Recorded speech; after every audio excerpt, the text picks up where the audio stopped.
All right.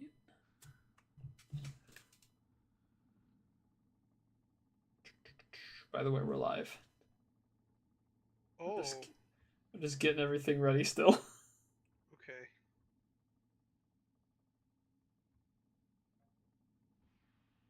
They'll probably have to end up putting those songs on repeat. Oh, no doubt. I already have it set for repeat. Cool. All right.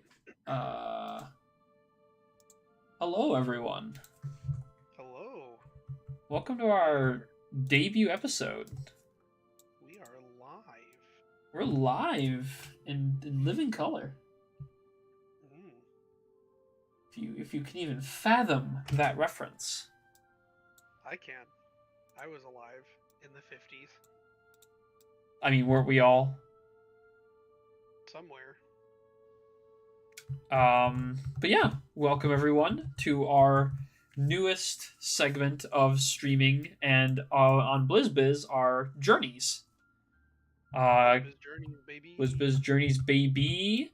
Do you want to go ahead and talk about what journeys entails and how it's Sure. different from our original episodes? Sure. So instead of doing uh like a pre-recorded episode, and this isn't gonna be every single episode. This is just a fun little thing that we want to start trying to do every once in a while. But it's basically just going to be what we would normally do, what we would normally talk about, our nerd culture stuff. This episode specifically will probably have a lot of WoW stuff, just because there's been so much new Warcraft stuff as of recent, and it's all been really good. So, little spoiler alert. But essentially, we're going to pick a spot to start on the map each time, and we're just gonna walk to wherever point B is. So point A today is Goldshire, which thematically we would have started in the inn. However, apparently you phase in inns now, so it's Because kind this of game is just fashion forward like that. yeah, kind of a bummer, but no big deal. We can the blacksmith is cool too. Yeah, I like the Me, blacksmith. me and Smith Argus go way back. Um, but so yeah, that's basically it. We're gonna pick a spot. We start there, and we walk to the next area, and it's essentially just like having small talk on a casual adventure in real life. Absolutely. And you can see both of our characters dressed a little differently. I might have overdressed in my traditional Gilnean uniform. Yeah, he's a fancy lad. But instead of walking around like these super uber adventurers, we're just dressing casual because we're casual adventurers, just having a good chat, having a good walk. Yeah, just chilling, you know. I don't need to be wearing my tier gear as we're as we're walking from one inn to the next. We're really gonna intimidate the boars along the way. That's right. You wouldn't want them to aggro us if that's what you're looking for. If you're looking for boar aggro, you go to a different stream. There's plenty of streams of boar aggro. This ain't one of Sure them. is. So yeah, uh, I so today we're just gonna be heading from Goldshire to Darkshire. That's gonna be our first trip, and you know the real journey is gonna be the conversations we have on the way. Absolutely. Well, you ready to start heading out? I sure am. Let's do it up. Heyo. So, you know, we just had this huge classic time walking thing happen. If you wanted to kind of just jump onto that. Yeah, I mean, we could really start anywhere with how amazing World of Warcraft has been recently. Uh, with this 20th anniversary stuff, we just, like you said, had the classic time walking. The Blackrock Depths thing, I believe, is still up because that's raid content, and I believe Mm. raid content is still uh, viable as of right now. Um, but yeah, like even just the dungeoning was awesome.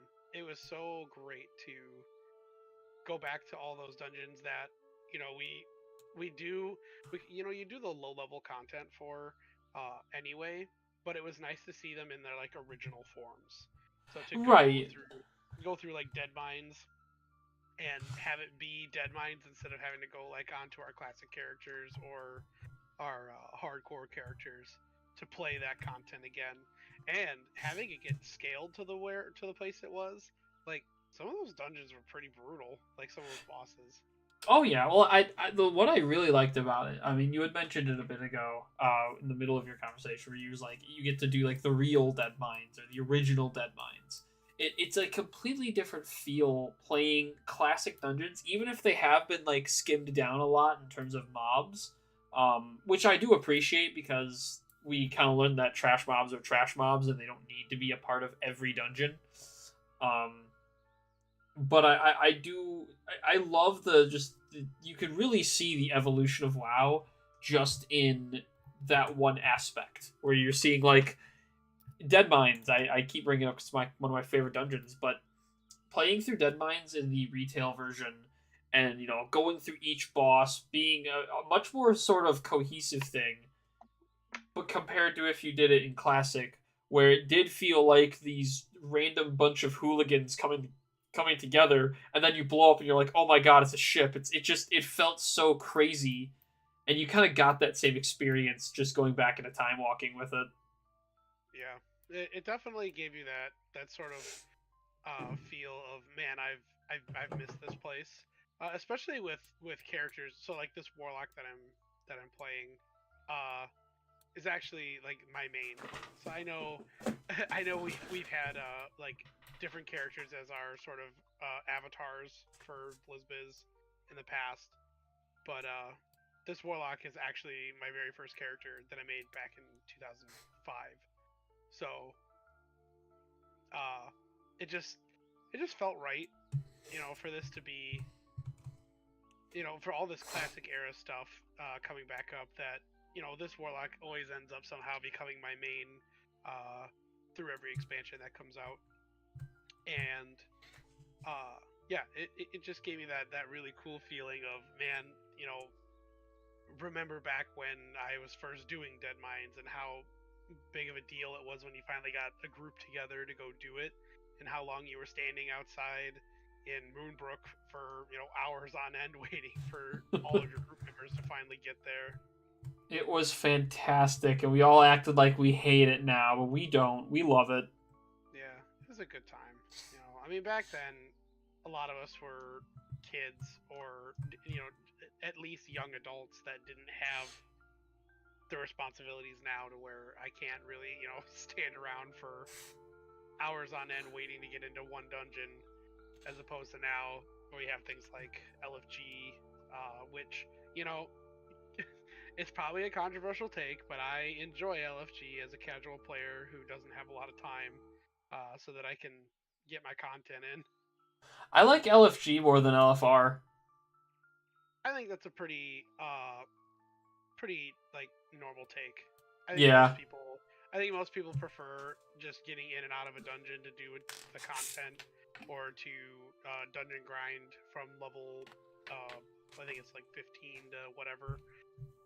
yeah. Uh, It never bothered me really. yeah, I think most people, especially now because we've had LFG for so long, I'm pretty sure more people are still not fans of LFR just because pugging any kind of raid is just not great. Yeah, even a scaled down rate is a nightmare. We Yeah, did LFR for BRD, and it was people don't rough. people don't know how to read. No, Like, and not stand in the fire. yeah, I think that's probably my biggest problem with LFR is that like the people had mods like Deadly Boss mods back in the day.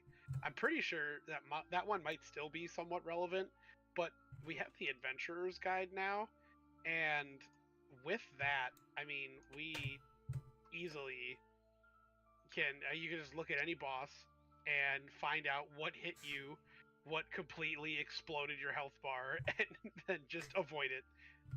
Yeah, Like so there's you can find out what is supposed to be like a priority just by using the adventurer guide made or built in by Blizzard. So, yeah, LFR is a headache, but I still, I guess this is the hotter take. I don't mind LFR because I haven't been able to serious raid with a guild since Cataclysm. Like, Right. you know, it's nice having that, but I was still, you know, a teenager when Cataclysm came out. So, or no, wait, no, when did Cataclysm come out? I think it was 2010, dude. Oh, I mean, I guess technically, if you want to count 18 as a teenager. I mean, a part of me thinks it should be. Yeah, yeah. I definitely wasn't grown. Like that ain't a thing. Grown man. Yeah, I'm 32 and I'm not grown. No one's grown. Not anymore. Not me.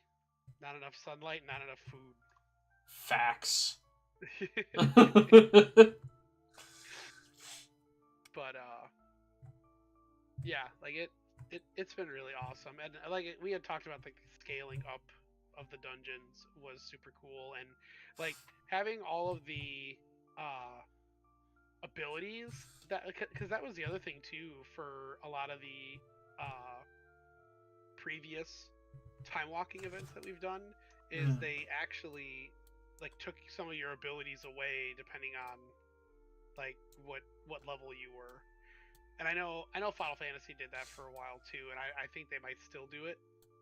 But you know, now, I mean, Warcraft hasn't done that for a while, Right. and it's been really nice being able to like keep all of my crazy abilities, especially like the hero talents that have came out of this amazing expansion. Oh yeah, like War Within has been nice. Oh god, War Within has been just fantastic. Like the story itself, like the campaign, is good. I actually wanted to finish it as opposed to the past two expansion campaigns, and that's not like a shot at Dragonflight because that was still a really good expansion. Definitely a shot at Shadowlands, but We always take shots at Shadowlands. They deserve it. oh yeah, low blows to Shadowlands all day long. But um, I think that this one in particular, the War Within, definitely kept my attention longer than say what do you call it? Dragonflight. Did. Yeah, I think it definitely kept my attention longer than Dragonflight did, because Dragonflight I was just so I don't really know how to explain it. It's like I was having a good time. It was good mechanic wise. I think it was just the dragon flying itself. I wasn't a huge fan of. I don't think it's terrible. It's just I would rather just AFK fly. Yeah, But no, that makes sense. just I just feel like, yeah, the dragon flying aspect of it. Yes, you're still in control. You're in more control than you would be, and I guess it's like the player immersion you could argue for, but for me the player immersion is on the ground, um, and I think that's probably just like the old man classic or vanilla player in me. I was like, we didn't need flying mounts back in my day. You know, and that's also coming from somebody who, you know, when Burning Crusade came out, uh, I couldn't afford a flying mountain for pretty much the entirety of the expansion. So I was walking everywhere, but I went, you know what? That's fine. I'm cool. I don't need to fly. And yeah, so I just sort of carried that pride with me all the way to now. Well, it's funny because I felt similar to how you felt about Dragonflight. I thought the expansion was fine. I think mechanically it was fine. I liked the theming of it. I really do think that, and I think it had a lot to do with like the classic Andes, because classic had come out recently at that time. Yeah. And that was the fact that Dragonflight, the main story wasn't the focus, the world was. And I think if you're going to like MMOs nowadays need to have a focus on a story. It's impossible not to anymore. Um, and when you just have a like an area that's built and quests to do in it, that's fine. I just don't think Dragonflight attempted to push the lore in a direction, if that makes any Yeah. sense. Well, so yeah, because I agree that you have to pick the story and all that, and you have to find like sort of just ride or die with the choice that you make on that. But I think what Dragonflight did that was really good was avoid the you know life-ending threats that would destroy the world or that would end all existence. I think it went back to the roots of Warcraft, which was, threats to just us, the inhabitants of Azeroth, but not necessarily to blow up the world. Like, Right. the Legion wanted to explode the world. N'Zoth wanted to explode the world.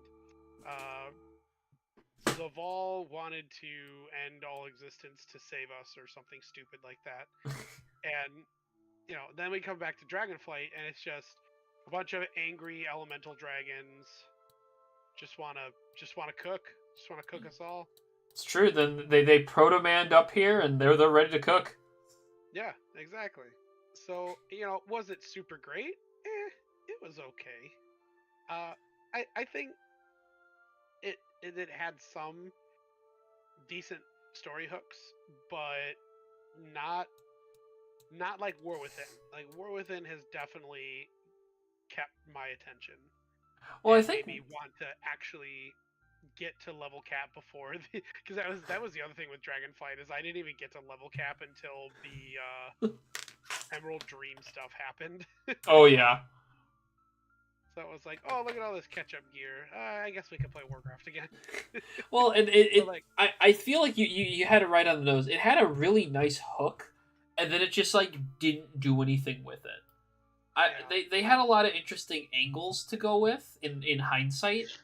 Um, I personally liked the Rathian stuff. It was like a huge selling point that he had to be a representative of a dragonflight now. That's weird.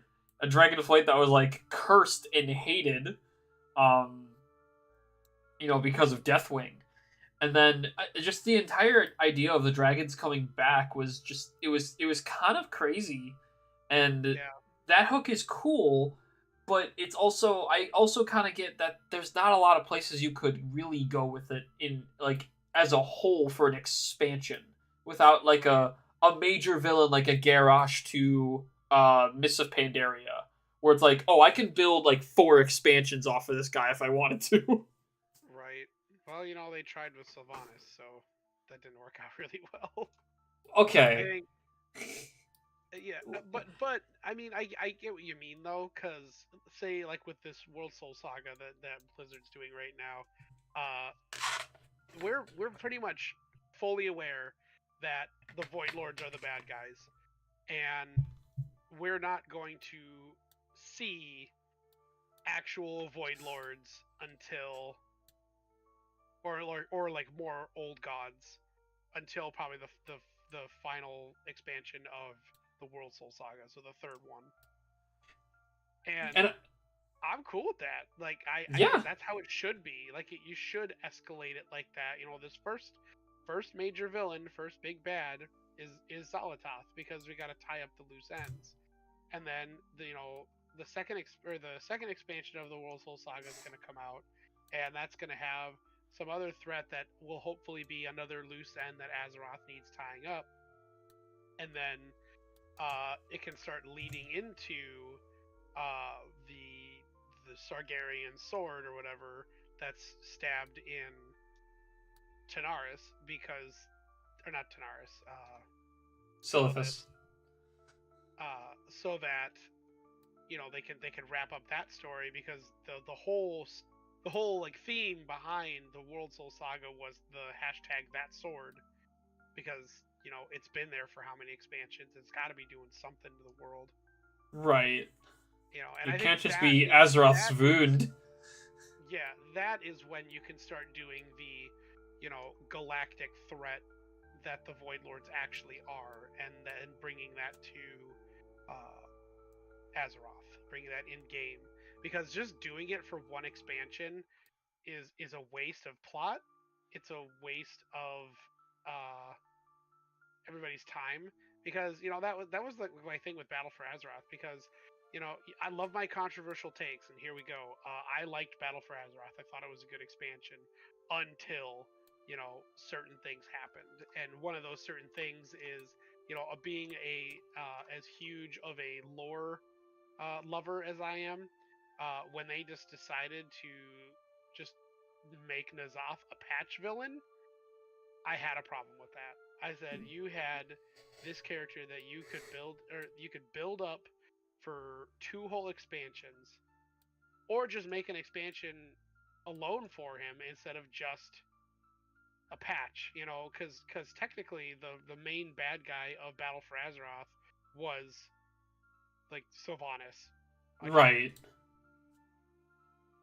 and well, I shouldn't say again, because that's what she started becoming a jerk, and I personally think that overall the story of Battle for Azeroth was actually much better than people give it credit for. I think the only thing that made Battle for Azeroth feel bad to anybody genuinely was the Heart of Azeroth and grinding out the levels for that.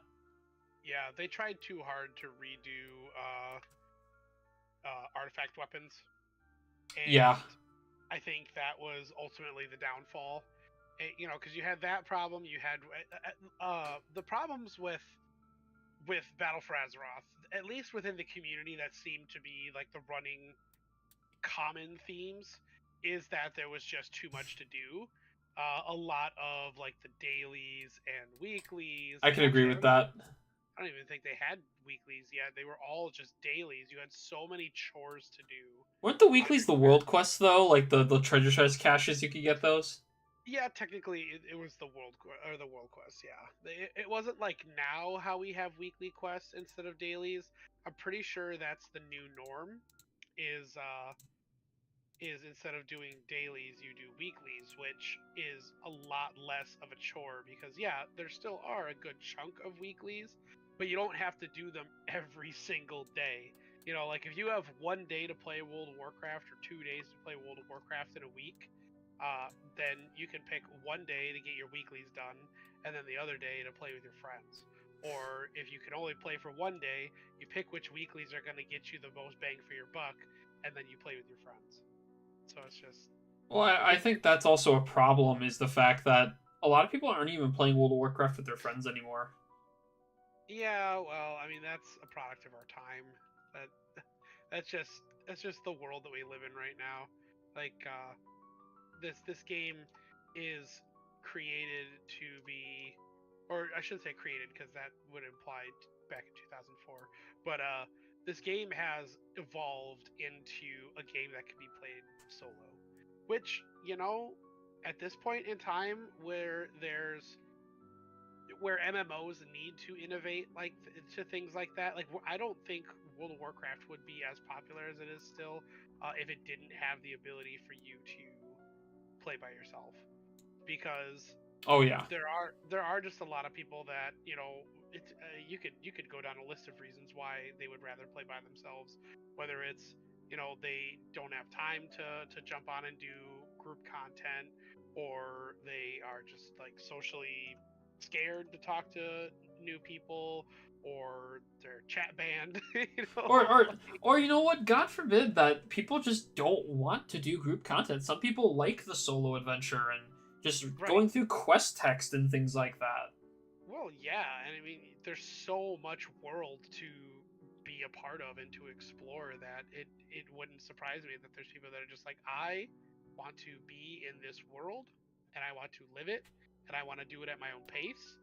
And I think honestly, that's the classic experience, to an extent. Not the playing by yourself for the entirety of the game, but for most of, like, say, in the vanilla era, a lot of people started out, playing by themselves and then discovering their guilds and friend groups and things like that. And I think that's still a important aspect.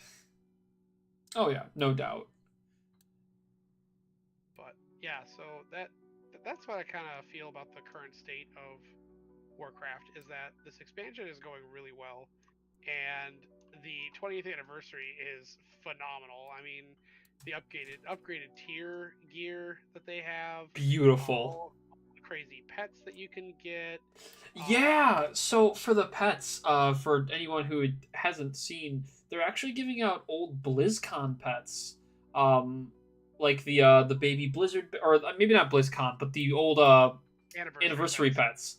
So like the baby Blizzard Bear, the Onyxian Whelpling, Hatespark the Tiny, which was an anniversary event for Molten Core when they retuned that for modern WoW. And I'm glad I have the opportunity to get this stuff that I missed. I don't remember if I was playing at the time when it came out, but it's cool to actually be able to get that kind of stuff again. Yeah, I agree. I know it's like controversial for some people.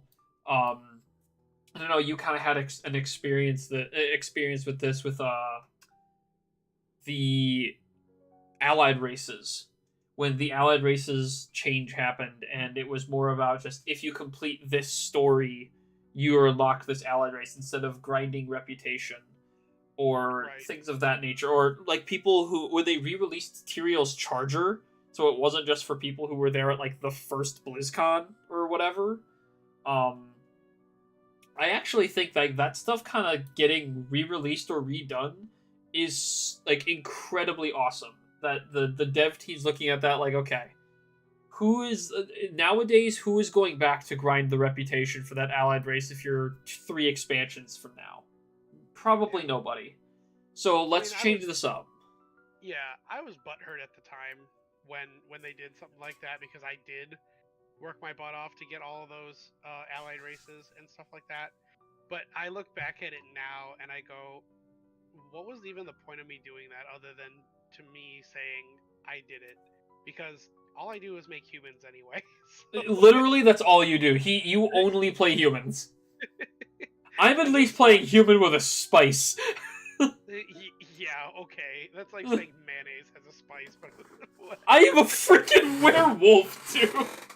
Okay, but yeah, that I get so much flack for that because I play humans in literally every game ever. Like And I understand people's like, oh, it's so generic. That's fine, whatever. You can keep that. We have some of the coolest characters, but whatever. yeah, well, as a popular Warcraft YouTuber Nixium would say, we're boring. I'm boring. Me too. I think it's WoW Krendor. Is it really? Okay, I don't know. There's so many of them, It's been a while. but there's my dated reference. We have to have at least one. Yeah, of course. But yeah, so that's kind of how I feel about the state of Warcraft. I think I'm a little sad that the classic time walking is done right now, and they moved on to Burning Crusade time walking, because it was really cool, like seeing those items from those classic dungeons Oh my all god. all popping up at like 580s. So It they was were, it's the best thing. I yeah, love they were. seeing weapons with like an on chance hit effect that does something stupid. Yeah, like I got a staff. Was it a staff? No, no, no. It was a sword.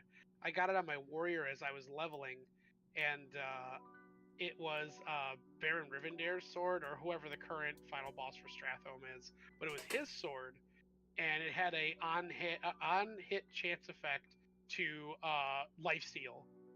Like, it's awesome. Yeah, more of that, please. I miss on hit effects or random effects, and it actually still happens. Like, it's not like it's something that's gone.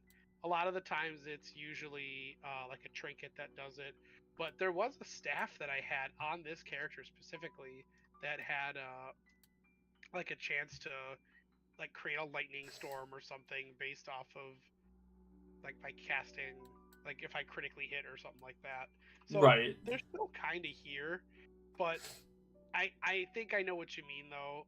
Like I wish just having like certain melee weapons, like if I go smack somebody, then I gain like wind fury or something crazy like that. But yeah, I Balance would be like to see. damned.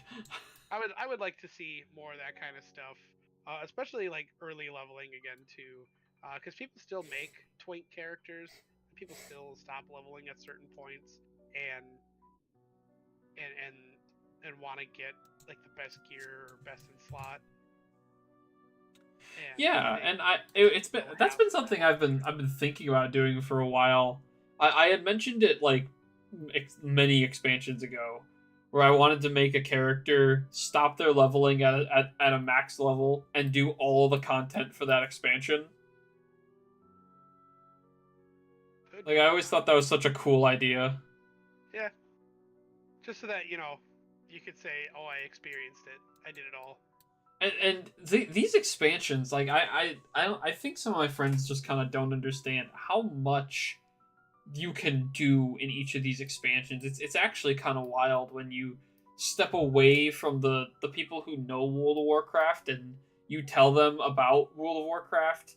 I mean, even now we're doing a very casual walk from one area to the next. We've been streaming for about 30 minutes, and we're not even there yet. Yeah, it's true. Like I the mean, world is we're huge. we're just about to be there, but Even um, then, it's crazy. yeah, I think so. Yeah, it's just a massive, expansive world, and there's so many ways to enjoy it and be a part of it and do what you got to do in it.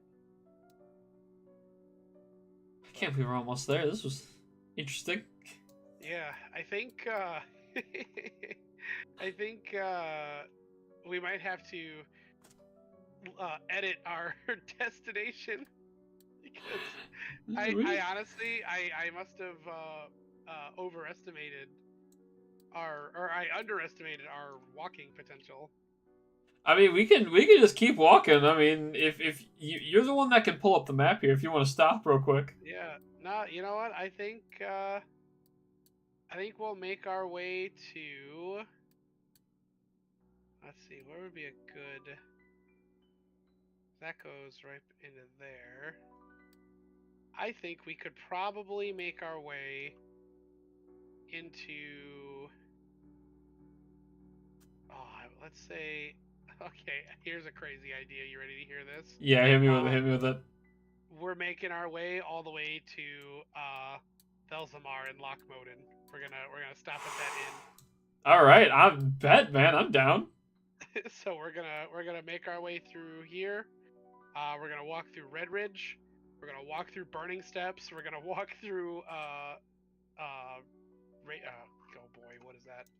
What is that other hot place called? Uh, Searing Gorge. Searing Gorge. Thank you. And Hey, then I we'll got make you, our way. gamer. Pretty sure it. I'm pretty sure Lochmoden is attached to Searing Gorge. I could be wrong. We'll figure it out. Yeah, there's gonna be another inn somewhere. God, we love inns. Yeah, we gotta rest our weary legs. Oh, my legs gotta go have a drink. Yeah, that too. So I've been talking to you about a little project for Dungeons and Dragons that I've been occupying my brain for a while Yeah, now. it has been living rent free in there. Actually, it's kind of crazy.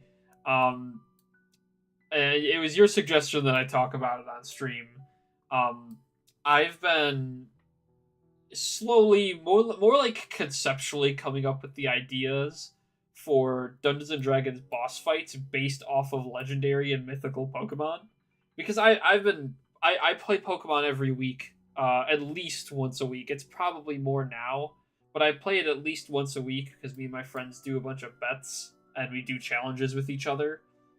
and when we do randomizers and we get that legendary Pokemon, it's like the coolest thing ever. I just go, well, dang man, this would make such a cool boss fight because there's like a crazy amount of lore in Pokemon that just kind of goes unexplored by some people.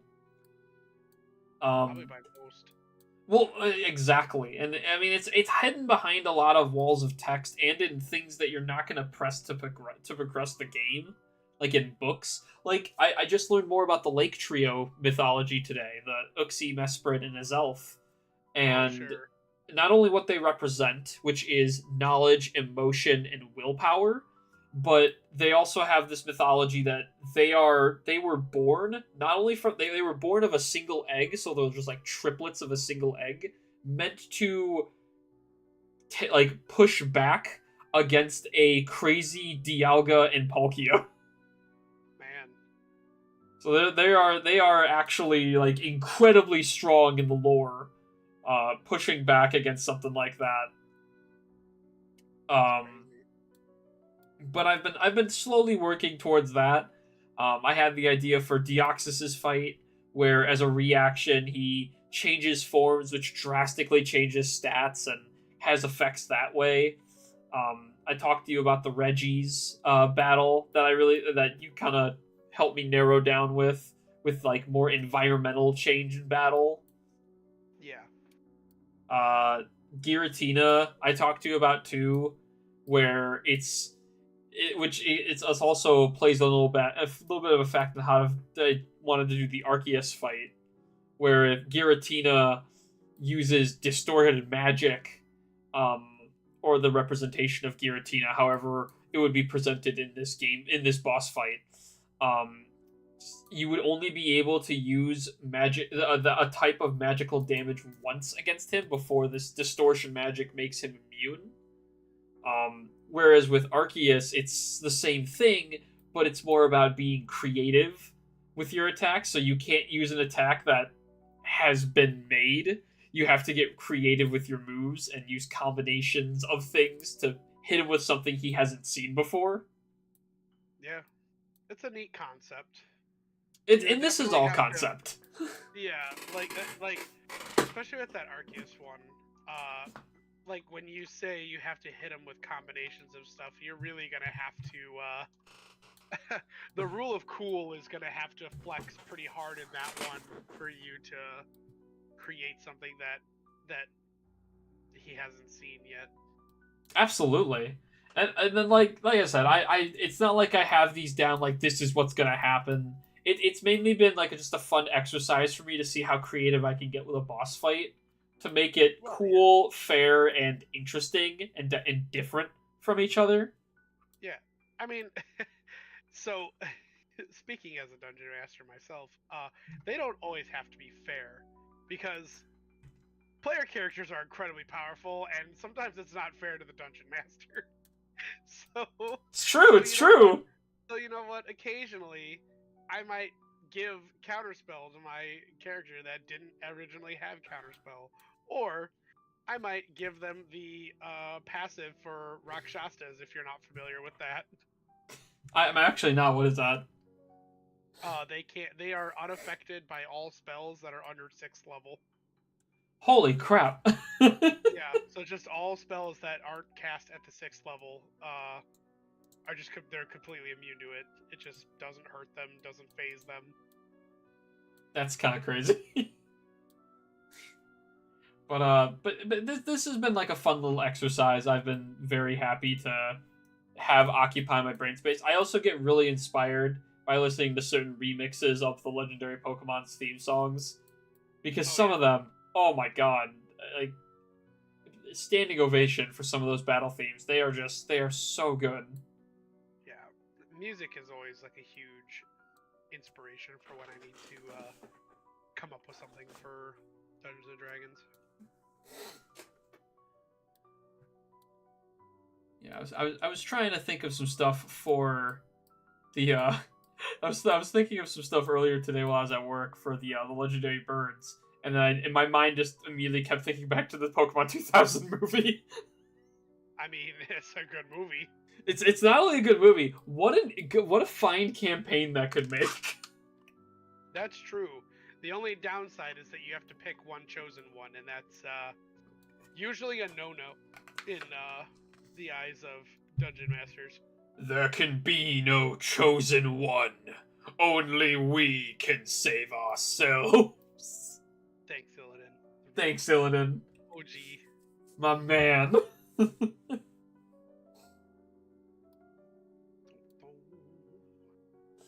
Oh, so me and my buddy at work were having this discussion today, and he and I are pretty big wrestling fans, and it kind of dawned on us.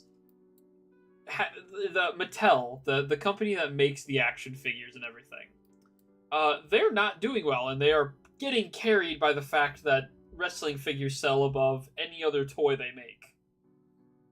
True. Why the heck, in like 70 years or whatever, however long WWE's been around, did they never do a create a wrestler figure?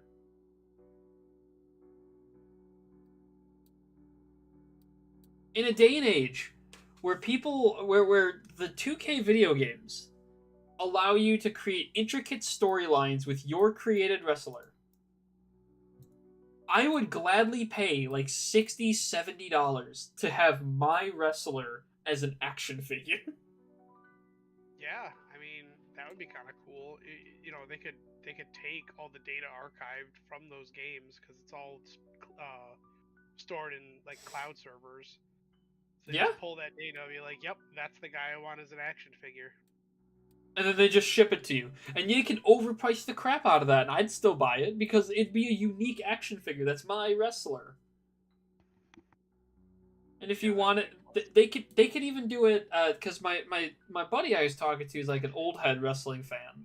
So I was like, why they could even do like those like 90s or 80s action figures where they're not as like movable or flexible, but they're big, strong, and they got that retro feel to them. Yeah, that's definitely possible. I don't know.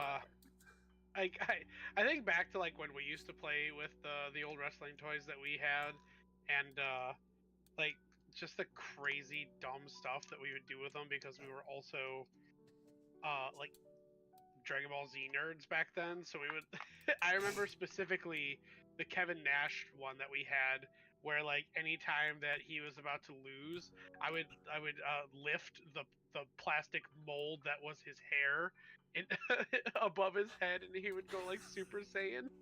Oh my god, I remember that. Holy crap. Memory unlocked. Awaken the memory. Awaken. Do the JoJo pose.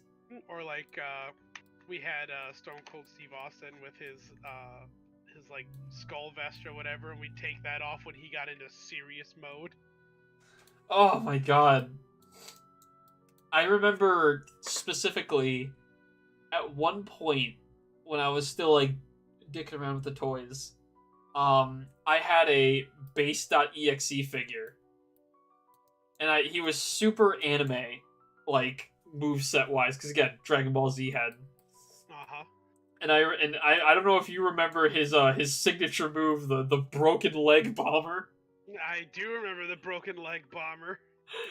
Because he would contort his entire body. I would contort the entire body, and the leg, like the kneecap.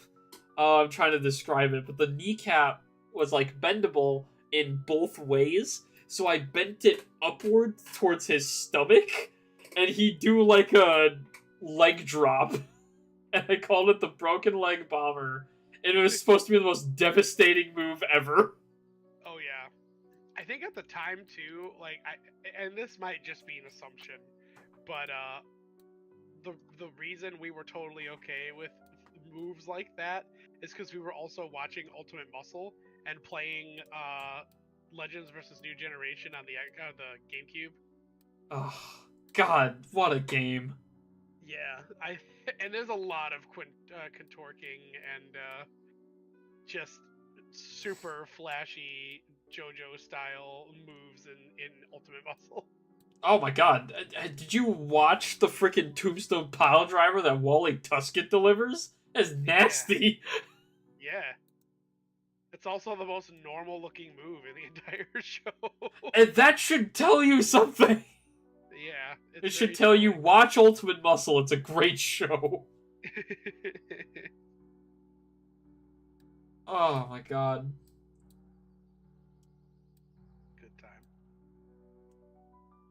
So Oh, I had a question for you. sure, Another topic that came up at work today. sure. So I don't know if you've seen like the tweet or the any like leaks about the Switch successor. No, I haven't heard anything about it. So it's been confirmed they are making a new console. Wow. However, they had said that it is going to be backwards compatible with Switch. Okay. Now, my thing is, and this sparked a whole discussion because some people, I personally don't think modern consoles right now besides the Switch are worth it. Like a PS5 or an Xbox Series S, X or whatever. I don't think they're worth it consoles. I think I think the Xbox is probably worth it, but that's just because Microsoft is more of a universal company than Sony wants to be right now. So like most people that have a PC also have an Xbox, and True. they're interchangeable. But at the same time, you can also, I mean, things like Game Pass are just too good of a deal, and the fact that you can play your Xbox games from Game Pass on your phone now too is pretty wild. So I don't necessarily think maybe it's the console that's doing well, other than maybe it's just Microsoft doing really well. I think it's just Microsoft because Game Pass kind of changed everything, and it kind of put us on a platform I'm not super happy with because game streaming is now the future, and I don't know how to feel about that. Yeah, well, there is that one topic that got made about what is it, like players shouldn't or should get used to not owning games anymore. Yeah, and that's just wrong, man. It's wrong on so many levels. Yeah, I like having physical copy of games. I kind of wish that we still had that for World of Warcraft because I always loved collecting the boxes and all the like millions of discs you would get. It stopped at Warlords of Draenor, right? Like that was the last one to do it. No, I believe Miss Pandaria was. Dang, I thought I remember a WAD one, but I'm probably misremembering. No, I think Warlords of Draenor didn't do it because that was where they had the model updates and all that, and that's when they started doing like the Right. download straight from Battle.net server. Nah, you right, you right. That kind of makes me think too. I've been seeing a lot more stuff on YouTube talking about owning physical media and like movies and TV shows again. Yeah, To fight back against like streaming services, kind of owning the property of that. And I'm starting to warm up to that idea more, and and I think all this sparked when I realized that you need to own 13 streaming platforms to watch all of Pokemon. yeah, that is a problem. I mean, hell, we just had because we've been trying to go through just like movie series from time to time, so we have something to watch. Uh huh. And we were going through Chronicles of Narnia, Oh, and the like Lion Witch and the Wardrobe and Prince Caspian are on Disney Plus because they own the rights to those two. But the only way to watch Voyage of the Dawn Treader is by having HBO Max because it's on there because Warner Brothers owns it. well, and the fact that all this stuff gets like traded and swapped, like it's Yeah, just I don't like that, and I want there to be more of an incentive to buy that media again. yeah, I can agree to that. I think the streaming service tidal wave has become too much, and like, and I it's hard to say if I even have like a standing opinion on it because I like, I pay for these streaming services for like the family to watch stuff, but like I'm totally content with just turning YouTube on every day. Oh Like, my god, yes. I just don't watch enough TV, or movies or shows. Like there's people at work for years now that give me so much flack for not seeing a movie or not seeing a show. Hell, there's some that are doing it because I didn't play a certain game. Like there was a dude at work when Red Dead Redemption 2 came out. He asked me if I bought it every single day for 4 months, and then Jesus finally, Christ. yeah, by the time the game had pretty much been beaten by everybody and all the secrets were found out, he was just like, "Well, the adventure is pretty much all online, and you can just find out what happens. I don't really have to play the game, but it's so phenomenal, and you're really missing out." And then, it's still to this day I've never played the second game, but and then I, he did the same thing for Baldur's Gate when Baldur's Gate 3 came out because he was playing in the beta, and then he kept asking me if I was gonna play or I was gonna buy the game when it came out. And I don't even think I bought Baldur's Gate until it was out for probably a month. yeah, no, we all waited for Baldur's Gate. Yeah, like I wanted it to be out officially, and I knew I was gonna buy it. Just I don't know, I didn't know when. It was a combination of was I gonna have time to invest into a single player RPG? Was I gonna have the money to invest in it right away, or did I have another expense coming up? You know, like it, and I believe the game was only like $40, so it's not No, like it was super the expensive. game was 70. Baldur's Gate? Baldur's Gate was 70. Oh, I didn't pay 70 for it. I remember when it came out it was 70, but people were like, I don't mind paying $70 because this is such a phenomenal game. Like this is what AAA studios should be making. I don't think it was $70, my guy. Are I'm you sure? pretty sure. I could have sworn that was a Pretty huge controversy for it. No, pretty sure. No, I think the controversy was that it was a not AAA game title or company. So it was an indie company that made this game that was better than AAA games in the past how many years, and it was also I think like $50. It might have been like 50, $60. Maybe I'm misremembering. Yeah, because I know I spent 40 on it, and I know, but I know like right now if you go on, I'm pretty sure it's like $50. But yeah, like the Baldur's Gate was a game changer. But anyway, yeah, he was complaining that oh, you're a Dungeons and Dragons guy. Why aren't you playing this game? And it's just like because I like playing IRL and I actually playing by the rules. But I almost and this is my own vanity. My own vanity is that like I don't play any of the modules that Wizards of the Coast has come out with because I feel like I can write better stories. And That's fair. yeah, that's how I've always been. So like I've only ever ran homebrew campaigns because I feel like I just write better than the company does. Um, and I'm sure I'm not the only one who feels that way.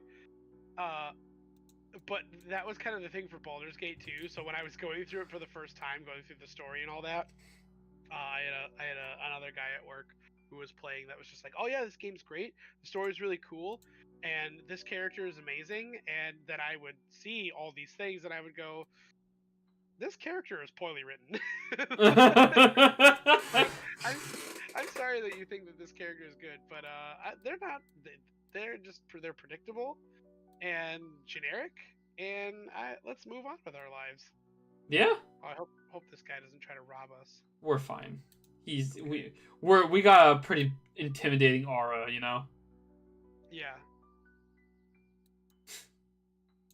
But, Well, it's funny because that happens all the time with me and my coworkers with shows, where it's like even my girlfriend, she would be constantly telling me you need to watch Stranger Things because you like Dungeons and Dragons and this is super nerdy and you'd probably love it. And I'm like, here's the thing, there's a chance I probably would love it, but you constantly suggesting it to me is going to make me want to watch it less.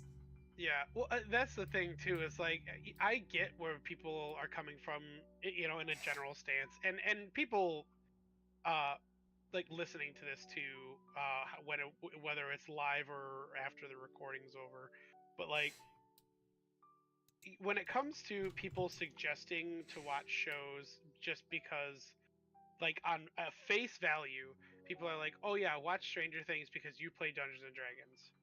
It's like, okay, I get where you're coming from, and that it's from a genuine place, and you want me to enjoy something that you're watching. However, you know, I won't watch Stranger Things because it it it's not, as somebody who plays Dungeons and Dragons and is very much into my own lore, but also into, like the standard lore for the Forgotten Realms and things like that. It's just I can't bring myself to enjoy what they do to that, to the game or to the story of it. It's the same thing with like Critical Role.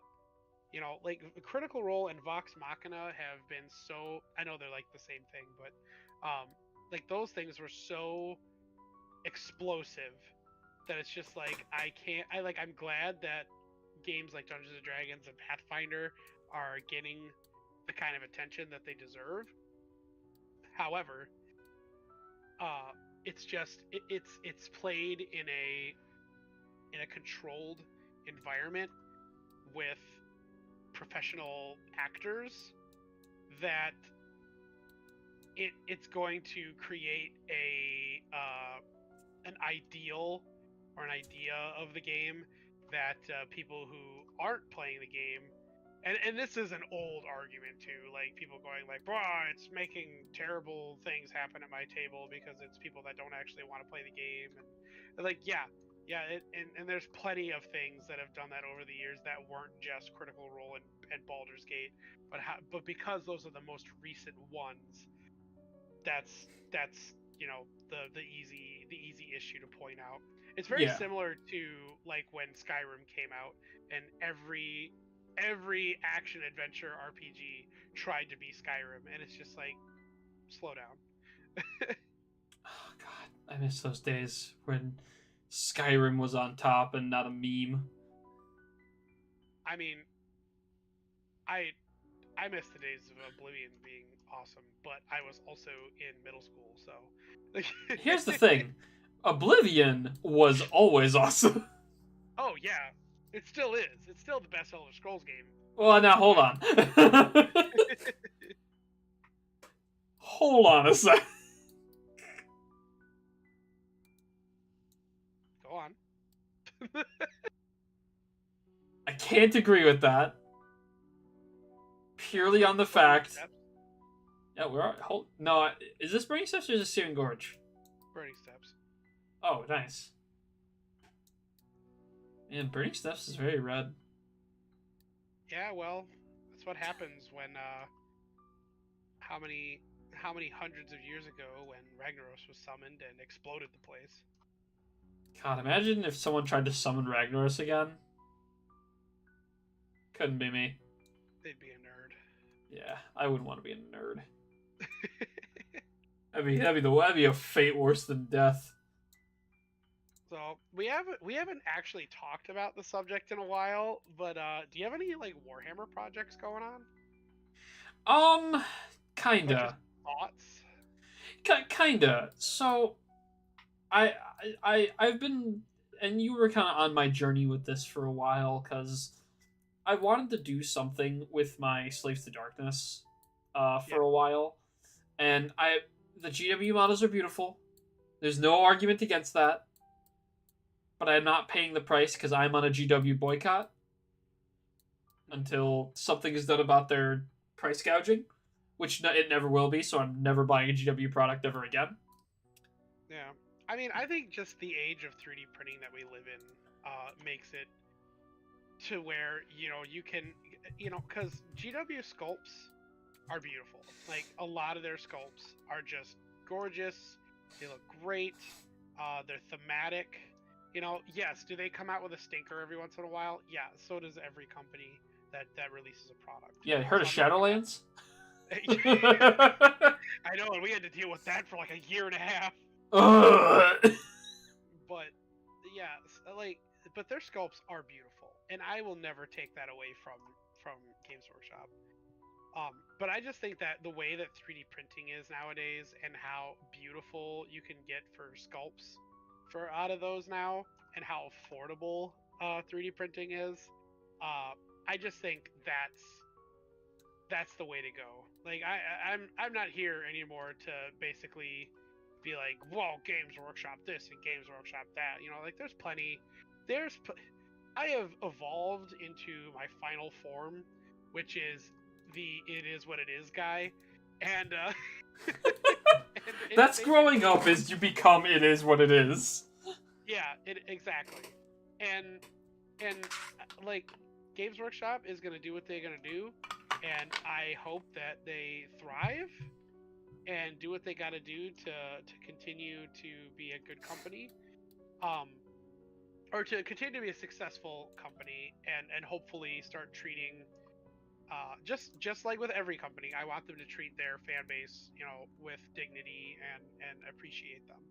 Uh, but like I was saying, with 3D printing, it's just I can get beautiful sculpts, and I can also edit them in a way that I would want without having to do any super major kit bashing. Which, I love making converted models or kit bashing models, to be a little more thematic to what I'm trying to make. But it just doesn't make sense for me to buy multiple GW box sets in order to do that. When now that we have the convenience of things like 3D printing, to really just be like, yeah, this space soldier looks pretty cool, but I was kind of thinking more about having space soldiers that have this thing on it to fit my theme a little more, and I can also use the rule set for this game that is really fun. Right, and I think that's sort of what I'm trying to do for not only my Slaves to Darkness, but my Giants, and then whatever other army I decide to play. Now, that kind of the world's our oyster with it. Um, Yeah, that's the upside with having playing Age of Sigmar Third Edition. We don't have to worry about any more updates or anything like that. It's a solid edition that's really fun, and now we can kind of do whatever we want with it. so my thing is like I want to find a theme that I feel comfortable with, that makes me want that it's not intimidating to paint, which has always been something that, I mean, like, it's something I'm terrified to do on GW models, because they're so expensive, and just because like I feel like if I paint something mediocre on a hyper expensive miniature with like all these details, I feel like it makes the painting worse, if that makes any sense, or makes the model look worse because the details are painted so incorrectly because I'm just not that experienced enough. Yeah, dude, that is one of the most common reasons why models don't get painted, and it's even my own thing too.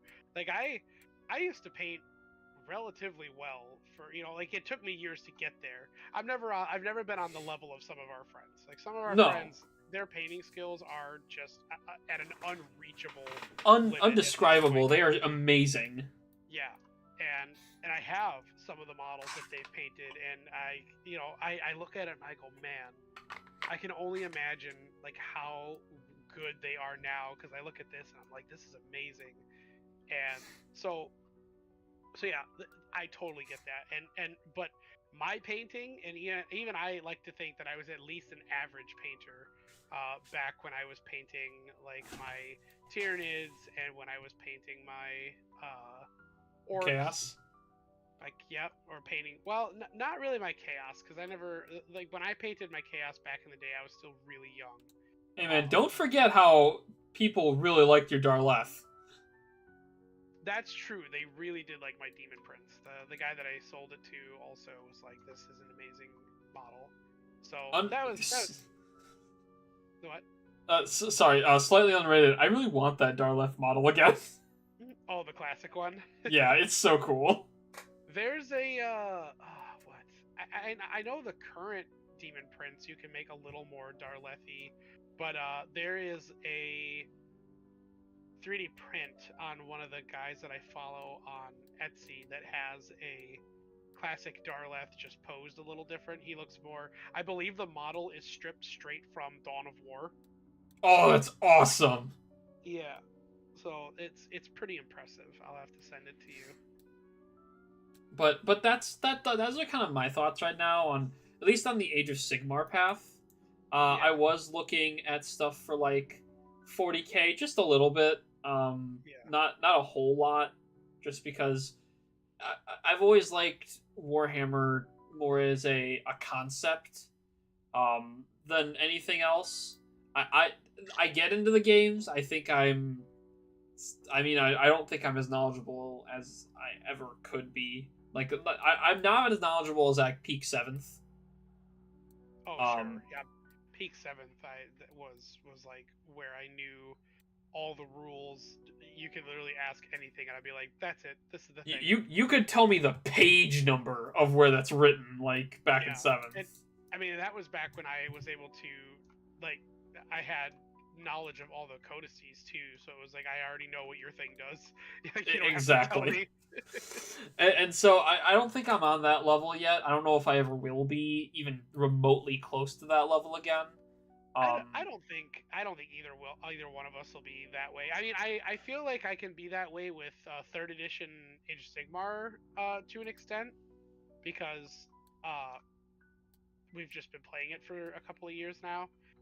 But I mean, I still will have to look through my battle tomes, and I think when it comes to like the memorization of things, it's just like how the turn flows, and then what you're all allowed to do in that turn, but not to the extent of like you said, peak seventh edition 40k.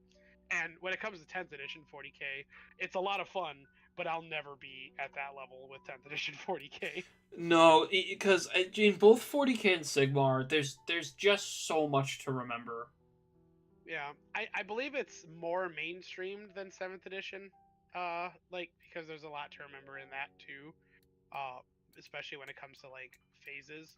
So I think, or not mainstream. That's not what I want to say. Streamlined. That's the word. Yeah. So Sigmar third and 10th edition 40k very streamlined, very easy to catch on to, and still fun. When it comes to 10th edition too, like I'm talking just pre-Pariah Nexus rule set, because I know that one came with a big change to the movement phase that not a lot of people were fans of, and so I don't even want to touch that with a 10-foot pole. Fair, very fair. I just want to play base rulebook 10th edition. Yeah, I do too. I'm fine with the codices. Like I really love the way that the 10th edition codexes are laid out, and like the Necron one is so cool. And I just love the build your own army aspect of it, instead of having to like pick a legion or pick a faction to play. It's literally just do whatever you want, and you get this set of rules for playing whatever kind of models you want to play. And I think that's how it should have always been, and I'm glad that we finally made it there. Yeah, it took 10 editions, but we made it. Yeah, it took 10 editions, but if you wanted to play an entire army of flayed ones and win, and have it be somewhat viable as an army, not even like competitively viable, just viable enough to win casual games, it can. You can do that. Totally.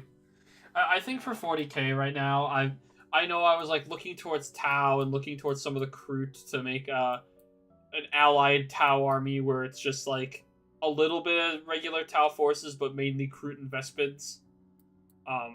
Just because I love that aspect of Tau, that they are willing to team up with these not as smart creatures. Yeah, I mean, I think that would be a really cool concept, like having an ethereal that is all about having the lesser races in the Tau Empire as like his main army, because he likes being around them. Well, it's just like ethereals feel like they're not meant to fight. They're diplomacy. They're figureheads. They're morale boosters. They're not meant to be these, stoic warriors that'll charge into battle and, kill everything around them. They're just like, nah, I'm a diplomat, man, on a mission to Alderaan.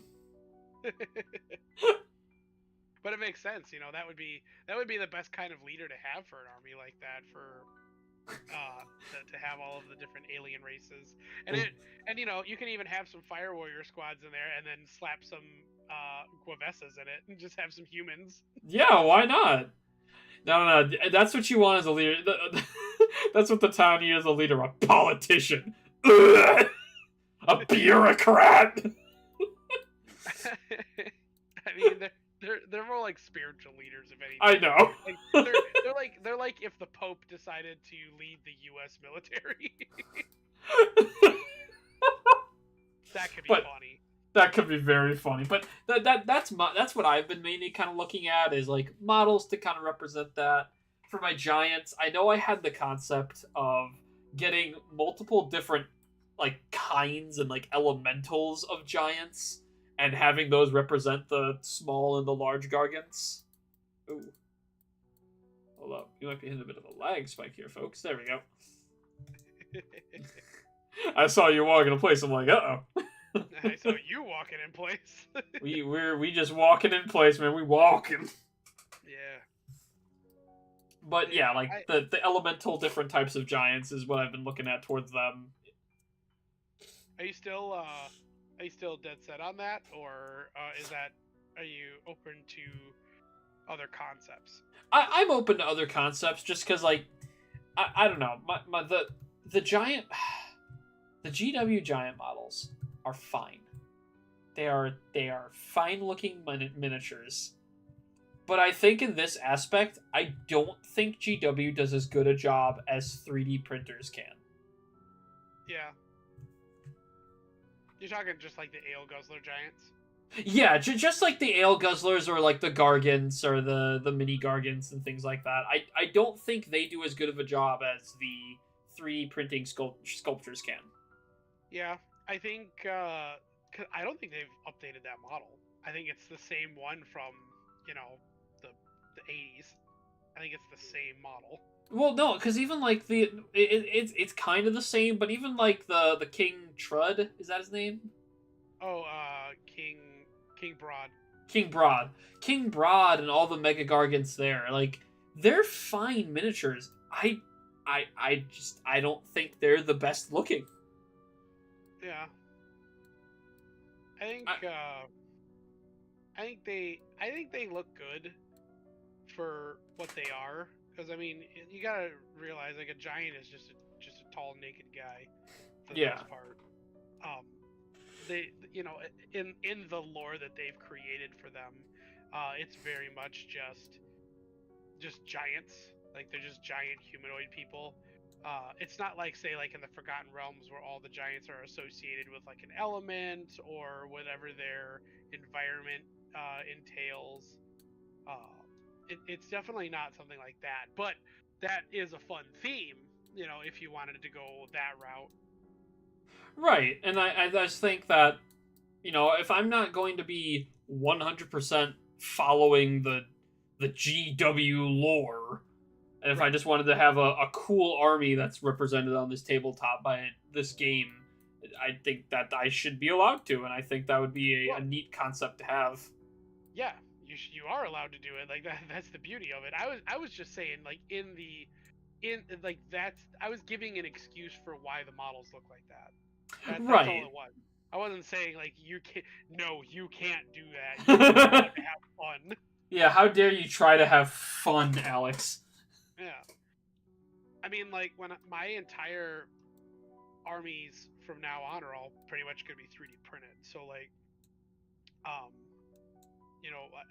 my Maggotkin of Nurgle I've got planned out already. I actually have a ton of my armies printed out, or not printed, but planned out already.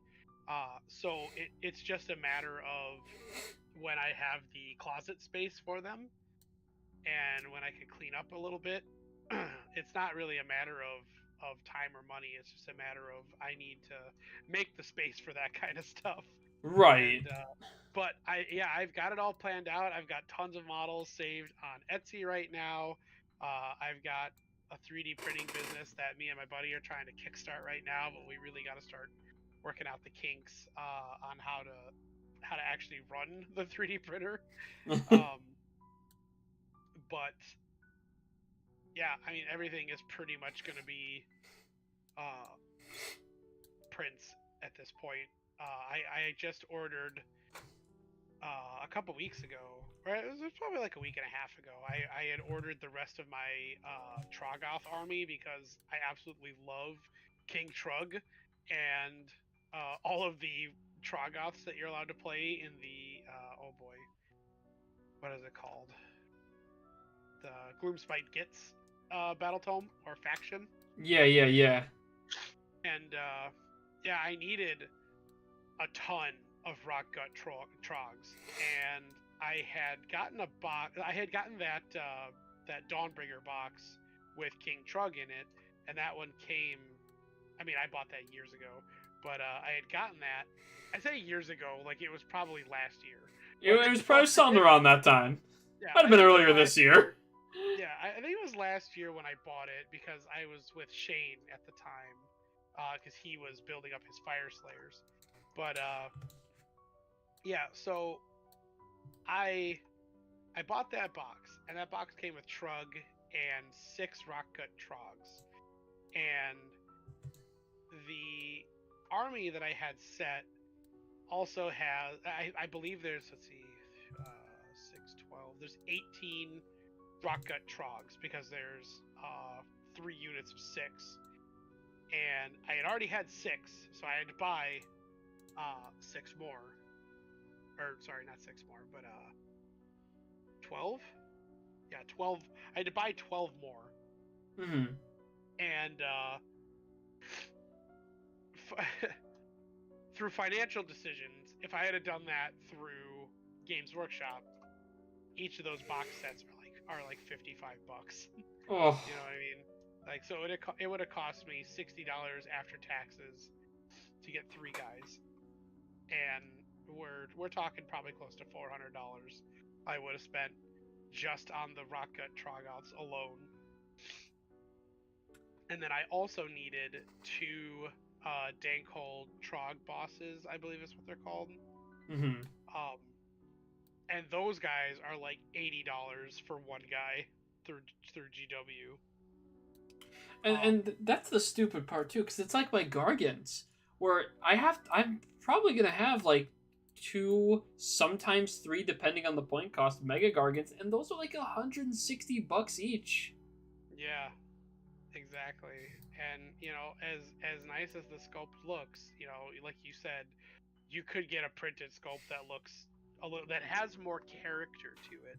And I think that's what stands out, is that, you know, all of the ones through GW, while they are very nice sculpts, they just don't feel like they have a lot of character to them, and they're all pretty monoposed.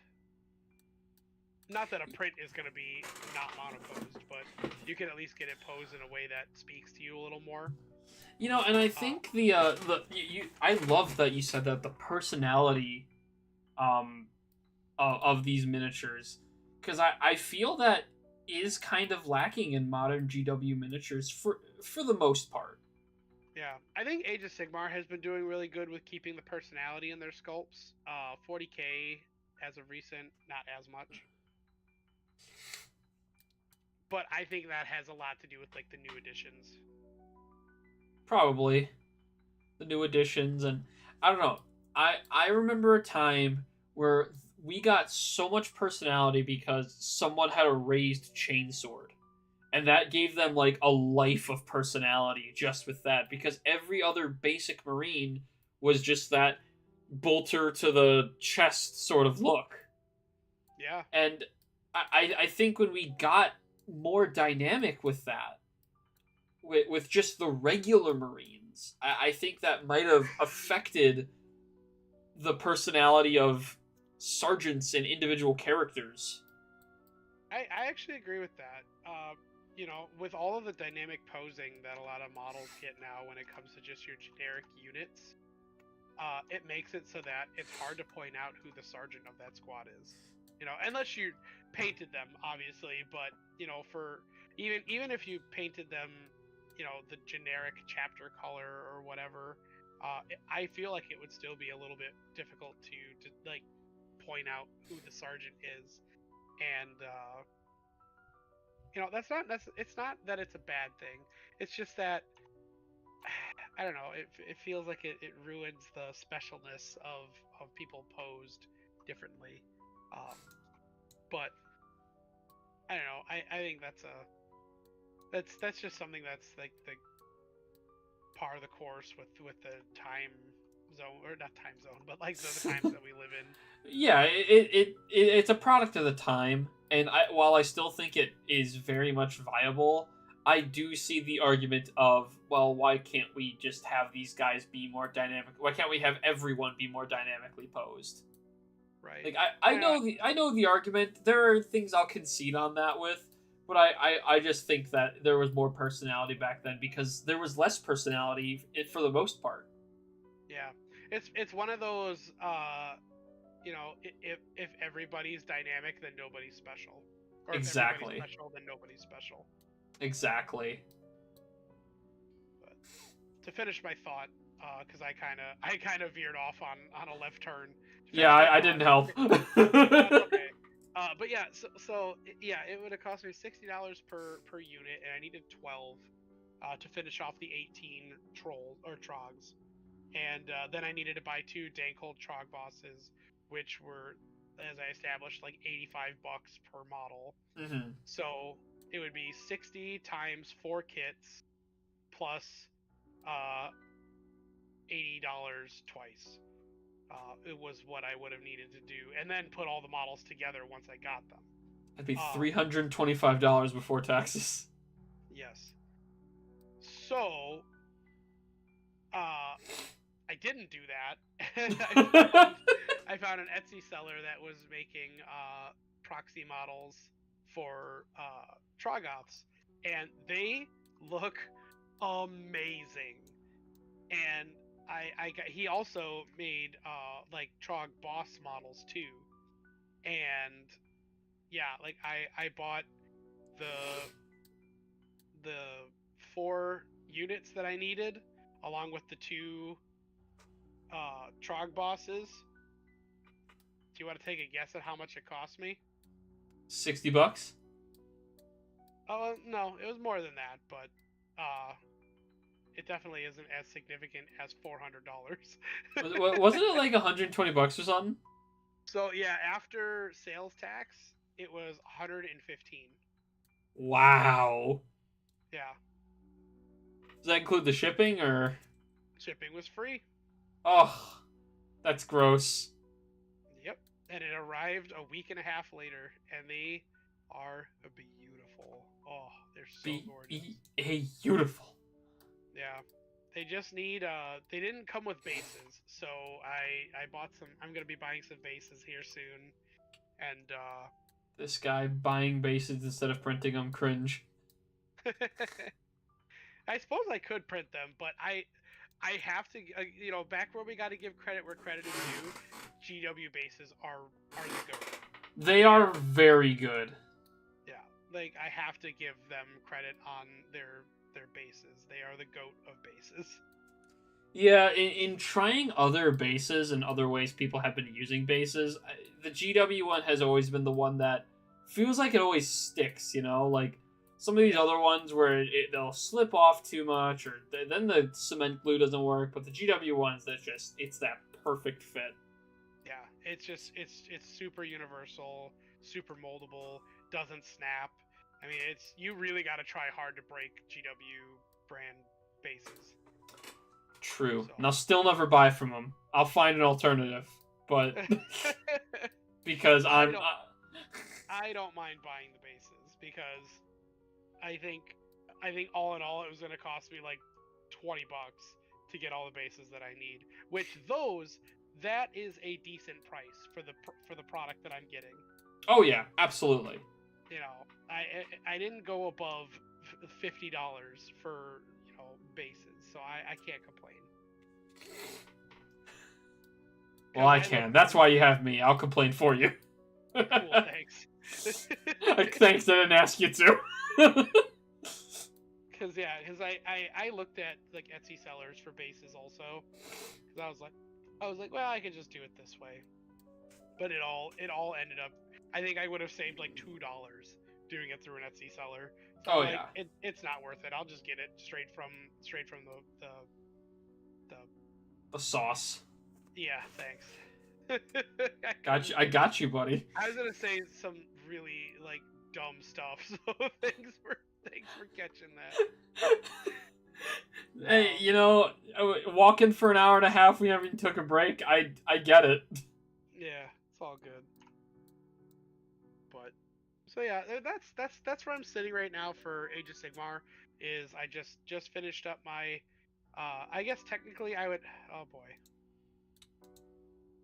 Poor spider's guy. cooked. Didn't even stand a chance.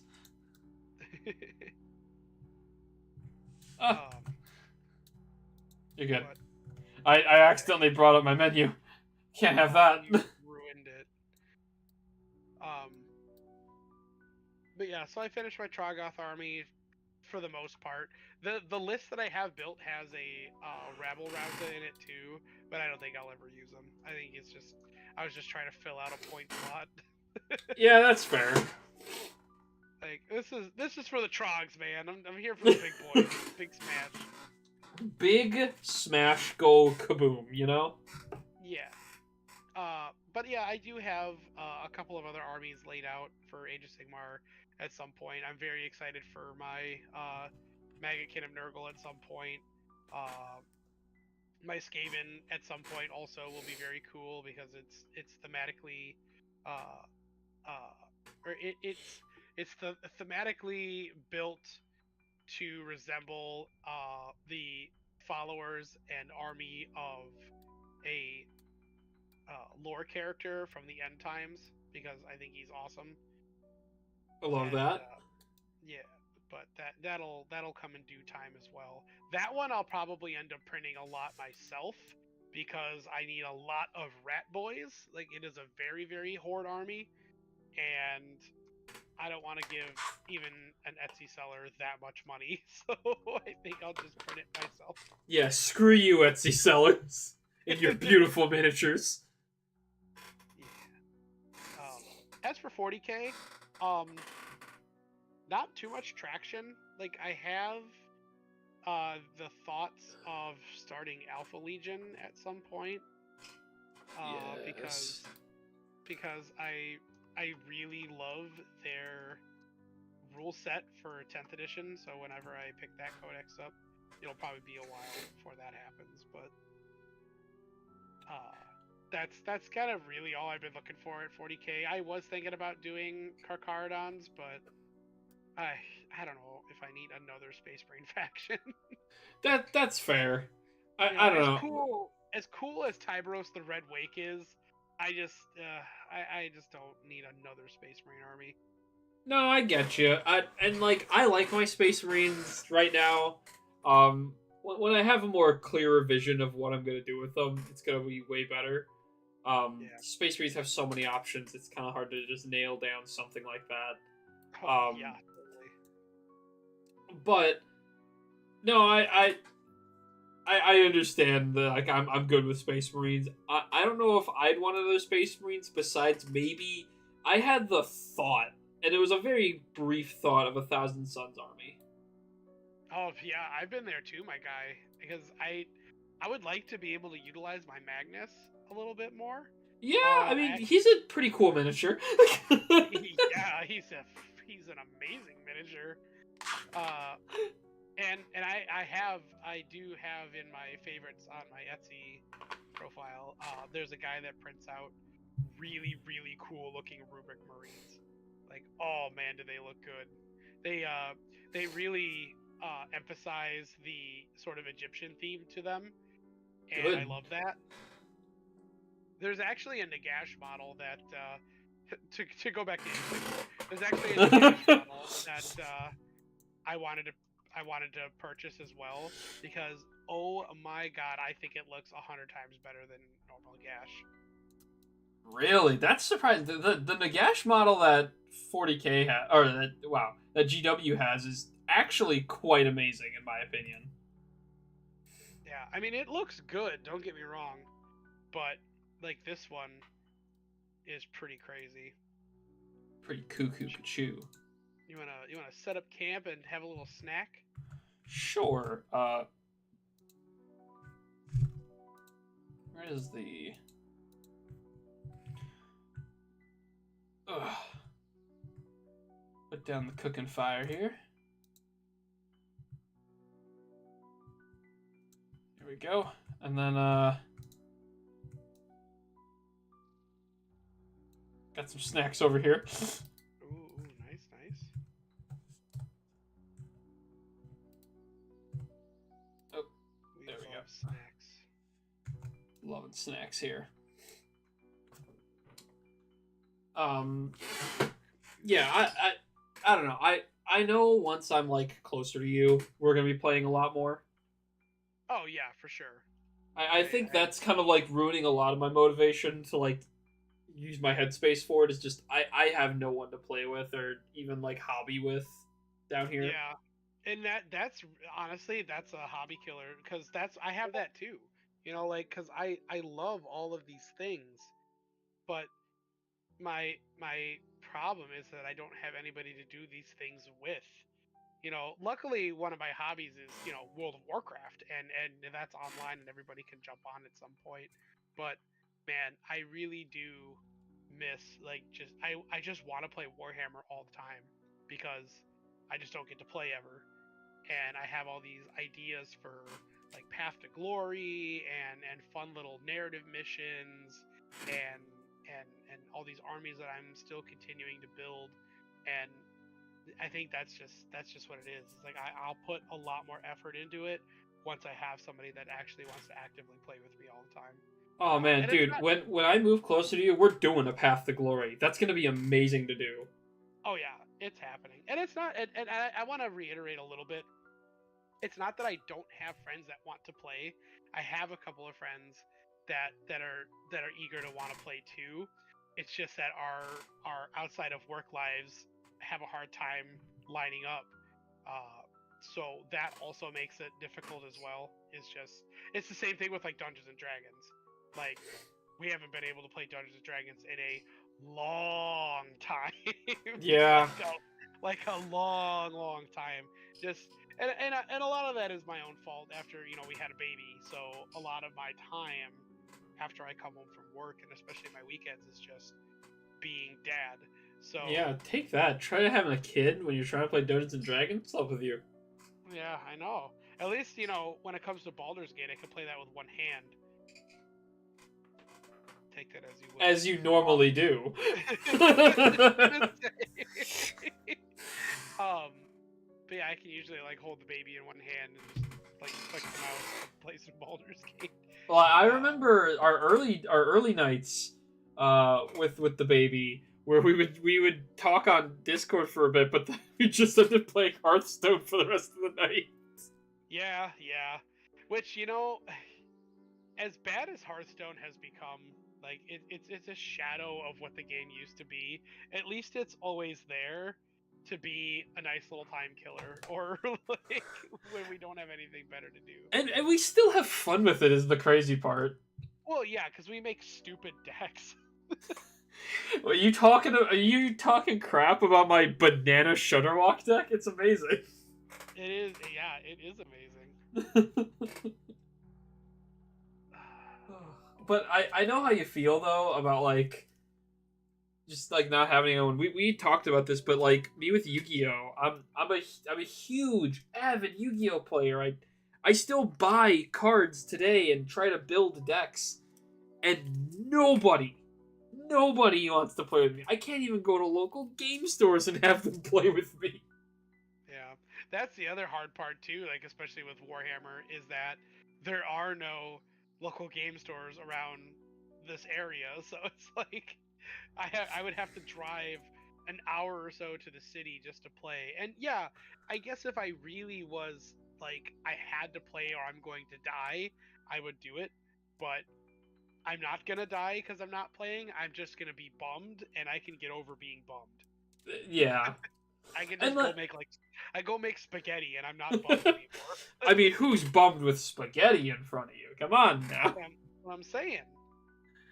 And like we had our little experiment. Like I remember there was so much talk during COVID about Tabletop Simulator Warhammer, and I'll say this: it functions. It does, and I think honestly, like when we played our Age of Sigmar army or fight on there, because that was before either one of us bought the army that we played with on there. Yep. Because you were thinking about Slaves of Darkness, and I was thinking of Beasts of Chaos, and I went, this is what I would want to play if I had it physically. Let's give it a shot. And I think it worked out great because I have that. Exactly what I played on tabletop, I physically own now. It's true, and that is also where we got the ranch dimension. Like, it's really funny.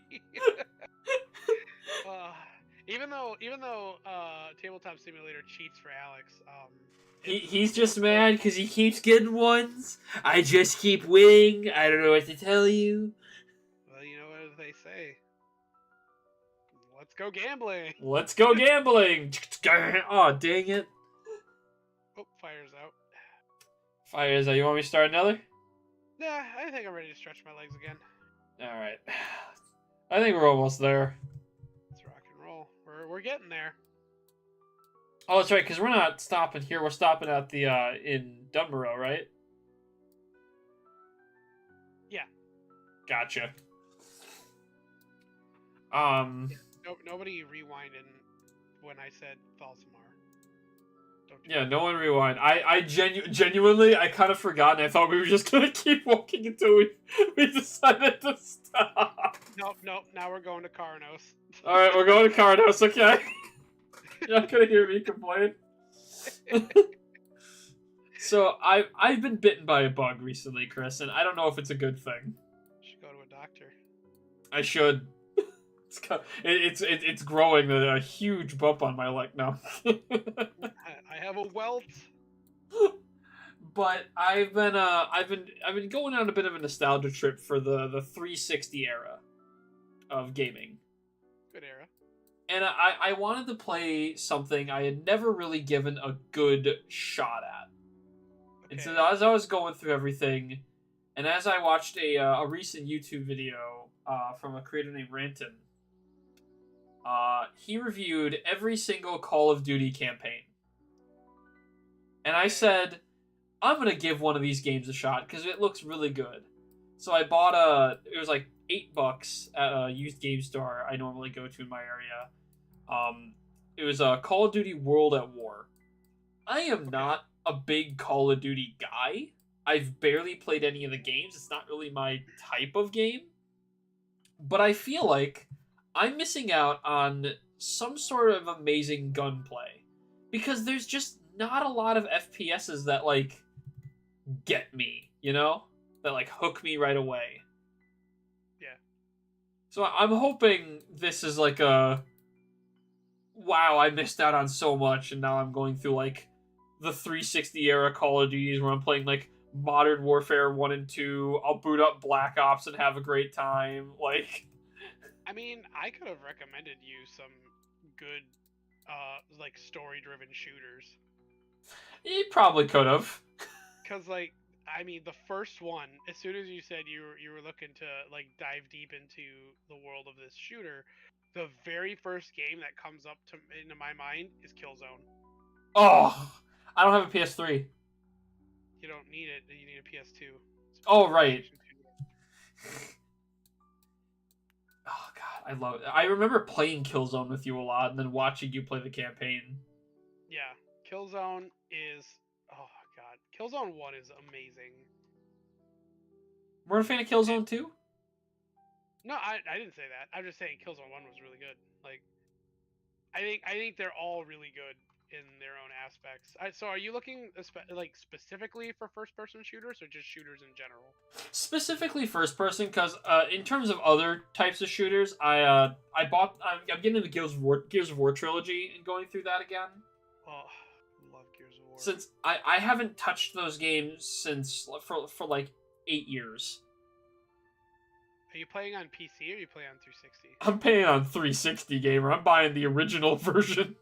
Oh man, I own all of them virtually because when I bought Gears 4, it came with the virtual codes for Gears 1 through 3. Oh wow, that's awesome. Yeah, I've never played Gears 4. I own it, never played it. I don't think you need to. Well, it's not that it's bad. It's just that for personal reasons, I've never. Right. I've only heard Gears 4 is bad. No, Gears 4. the community is okay with Gears 4. It's Gears 5 is where the community starts to turn a little bit and say that it's not it's kind of fallen off. Gotcha. But one day I'll pick up Gears of War again. I just gotta figure out how I'm gonna do it. No, I get you. I get you. And it's like, I'm only picking up just because I don't have a lot of memories of the game. All I remember is the game being amazing. Yeah. And watching you play multiplayer was like the coolest thing ever. Yeah, it's super fun. Those games are great, like core memory games. But I've been on a game buying spree when I've just with any game that piques my interest at those used game stores. Yeah, absolutely. So my backlog is killing me. I know I'm trying to have a sort of secondary like tabletop game to play. Not like an expansive sort of like another Warhammer or another Dungeons and Dragons. Like I'm not going to do any of that. Like I'm totally fine being in those worlds and in those hobbies because I love them so much. So I have no ambition to leave any of those for a different game. However, when it comes to just board games in general, I bought the Descent Second Edition like forever ago. I picked it up because I had played Descent First Edition and thought it was really fun.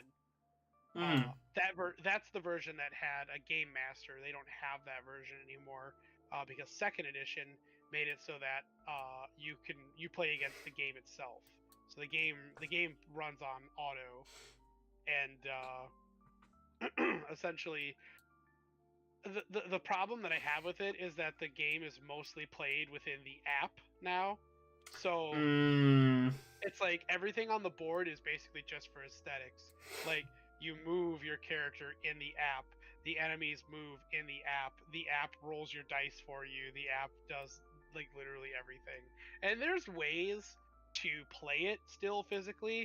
It's just it adds more to do because you got to roll the dice and then add the numbers into the app so that the game knows where the bad guy's health is sitting at, and then the bad guy goes and does this. And yeah, it's just it's not the same, and I never really gave it a fair shot. So but I think it would be really good to have that as sort of like a backup for, hey, I don't really feel like playing Dungeons and Dragons. Whenever we get the chance to do that again, of course. Right. But, like, I don't feel like playing D&D. Do you guys want to play some Descent instead? And then that way, it's still like a campaign. That's there, and they can still play through somewhat of a story that's a little more like structured instead of sort of Wild West do what you want kind of thing. Very very similar to like if I owned Hero Quest, I would do that. I was just about to say, like, because my secondary is always Hero Quest. Yeah, super. That game is super fun. I love Hero Quest, man. I wish I had the revamped edition or whatever. Oh god, it's so good. Yeah, but I want to give Descent a chance because I think it is a good game system, and the second edition kit is like the models are gorgeous. They did a really good job. But it's just a slog to try to balance between, and especially because I don't have like a big massive screen to play on, for everybody to see, so I would have to like pass my phone around for everybody to make their move. I had thought about potentially like buying like another TV, like a smart TV that I could connect to, and cast my phone onto it. And then everybody can just look at the app that way. So that's an idea. But it's not a bad idea. Yeah. You could probably get a projector to do the same thing, though. Yeah, probably. I don't know what would be cheaper at this point. Probably the projector, honestly. You just need to find a way to mount it. Yeah, well, then it comes down to, do I want to put the work into mounting it somewhere, or do I just want to buy another TV? Fair. That's a solid argument right there. Yeah, like I could go get another like small Roku TV for $80 and then just specifically have that for when I play Descent or when we do Jeopardy or something like that. Oh, I need to make it. I think I've had a Jeopardy ready to go, and we just never had the time to do it. Yeah, well, we haven't had everybody online either. I love playing Jeopardy with you guys. It's hilarious. Yeah, we do have a good time. But yeah, that's sort of my secondary everybody's together tabletops or like board game. I thought about like trying to get the family into it too, but I think I'm gonna stick with Master Trainer on that one because it's a Oh my little god, easier. what a game though. Yeah, and I found the actual rules too, like the normal rule set, because originally when I tried playing it with the family months ago, I could only find the Master Trainer 1 rules. Oh yeah, that's different. They're vastly different games. So I had finally found the official rule book for Master Trainer 2, and I think because we had tried playing with Master Trainer 1 rules, and it wasn't even like the actual rule set. There was a lot of homebrew ruling in there because there wasn't an actual rule for what was happening, or I didn't remember, so I just started making stuff up, and that game would have never ended. It would have never ended. Yeah, that sounds about right, honestly. I think we played for like 2 hours and nobody had more than 2 gym badges. Holy crap! Yeah, no, we're good. Yeah, so having the official rule set is gonna be the game changer here. But man, I think back, that game was so cool. Like when we played it. It is. I think the only no, because it had the rule set also has the gym leaders too. So we don't have to just use the legendaries as the bosses. Nope, you can actually capture the legendaries. Yeah, good times. Good times with weapons. Yeah. I need to play more board games. It's another fact of like I don't have people to play board games with. I do love when like I can actually get some people to play some Villainous. I love Villainous. It was a good time when we played it last time. I don't remember what that was for when we came down to hang out. I don't remember what that was for either, but I remember just I was like, please let's play Villainous, please.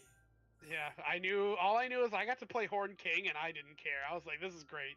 This is all I want in life. I think it's just a fun little game to play. Everyone's got their little scheme. I love that every character has a different win condition. Yeah, I do too. It is a very unique game. I think you know what game I have that I probably should actually play because there's a lot of money invested into it. What's that? Whatever that Disney card game is. Oh, Lorcana, the one I bought you 1 billion cards for? Yeah, I should really try to play that game. I don't think you realize how difficult it was to get some of those. It sounds like we don't stare at them and be like, man, that looks really cool. You know, we do that, but we just haven't gotten around to learn to play yet. It's so easy too. It's so easy. It's a 3-phase game. Oh, it's like Neopets. Yeah, it's literally what they say is ready, set, play. That's the whole game. Ready is upkeep and draw. Set is untap, play cards. All right, but every time that the first phase happens, I need Sonic Adventure 1 Sonic to go ready, and then just like just never say anything after. Yep, because I'm always ready. God, I'm always ready. God. Shadow, why do you need a passport to go to Mexico? I just love Latinas, Sonic. Adios, amigos.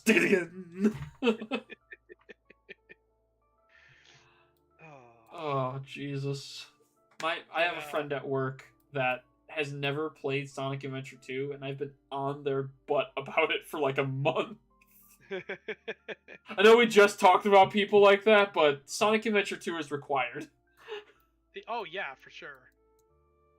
Like if you're looking for peak Sonic games, that's the one to go to. Especially because she's like a huge Sonic hater. That shouldn't be allowed. It shouldn't. Like, you can't be a Sonic hater if you've never played Sonic Adventure 2. Exactly. Afterwards, if you still want to be a Sonic hater, be my guest. You've earned the right. But you've never even played Sonic Adventure 2. You've earned the right. You have gained my at least respect in saying, you know what, I've tried the best Sonic game, and you know what, it's just not for me. I go, you know what, fair. Yeah. Sonic Frontiers is also that gateway too. Like if you don't like a Sonic game after Sonic Frontiers or Sonic Adventure 2, then you are allowed to not be a Sonic fan.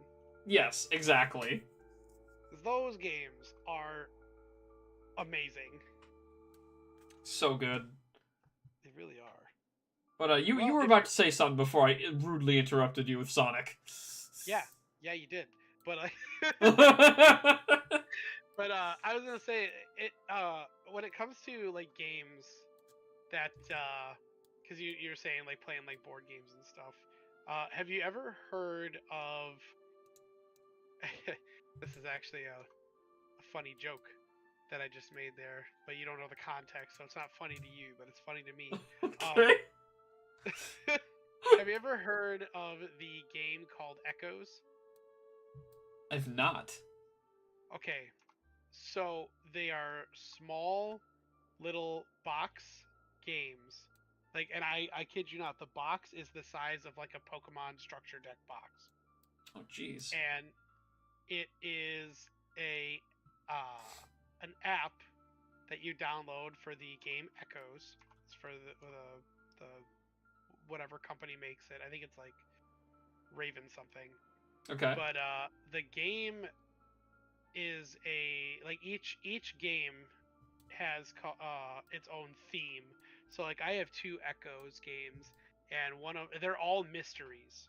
So you basically are trying to solve a mystery with a bunch of random pictures in the book or in the box that you get. So there's just a bunch of random pictures, and you have to put the pieces to the mystery together strictly based off of audio files that you'll hear, like little audio clips that you hear from each one.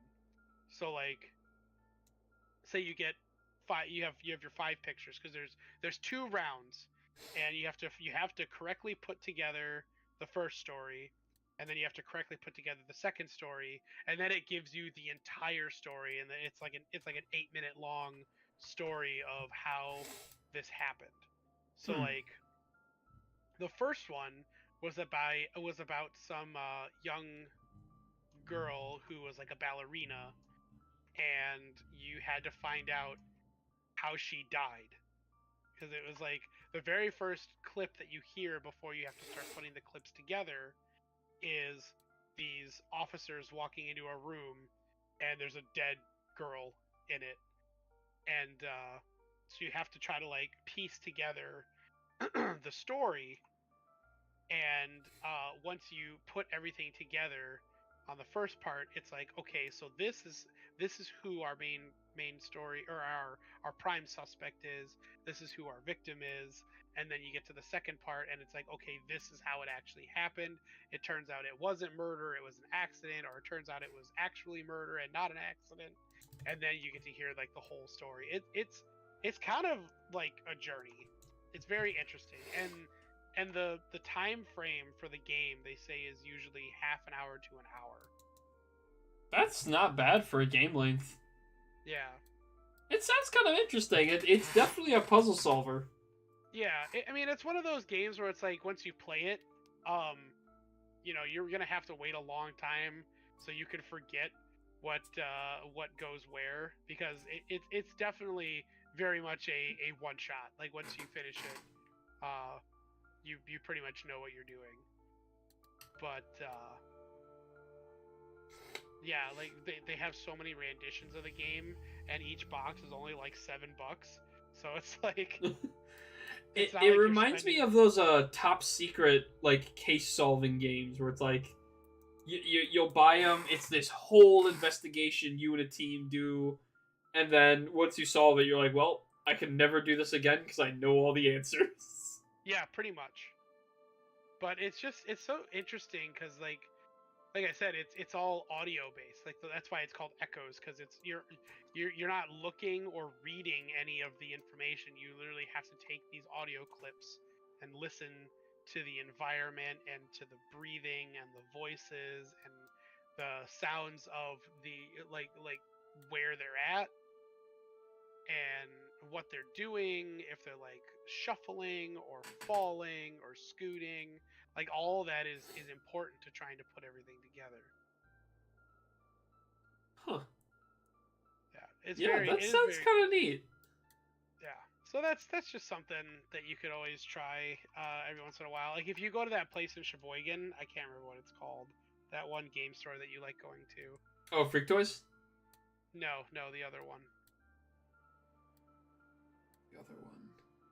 Yeah, there's another like board game store. I forgot what it was called. I think it was just called the board game store or something like that. It's something like that. I know when my girlfriend and I went down there or up there, um we stopped by a board game store near downtown. Yeah, that's where it is. It's in the downtown area by like the Black Pig. Yeah, yeah. Yeah. So that's where we found them all. And I mean, you can get them on Amazon too, but that's where we found them. Support your local game store. Yeah. I mean, you've obviously been there because when I bought the stuff there, I used your account. So Oh, did you? yeah, 'cause they pulled up the last name, and I was like, oh, Alex has been here. Well, yeah, that would make sense. Hey, look, we went in and we didn't get phased. What's up with that? Yeah, what's going on? What's going on with that? GW Riot. Yeah, Riot. Can you fix this? Any reason we're in the cooking area?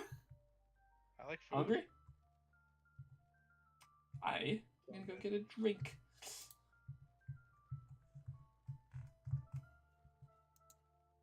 Well, that was quite the adventure. Indeed. I think I would call this a success. It was a successful journey. Indeed. Did you buy I got a raspberry malt for you.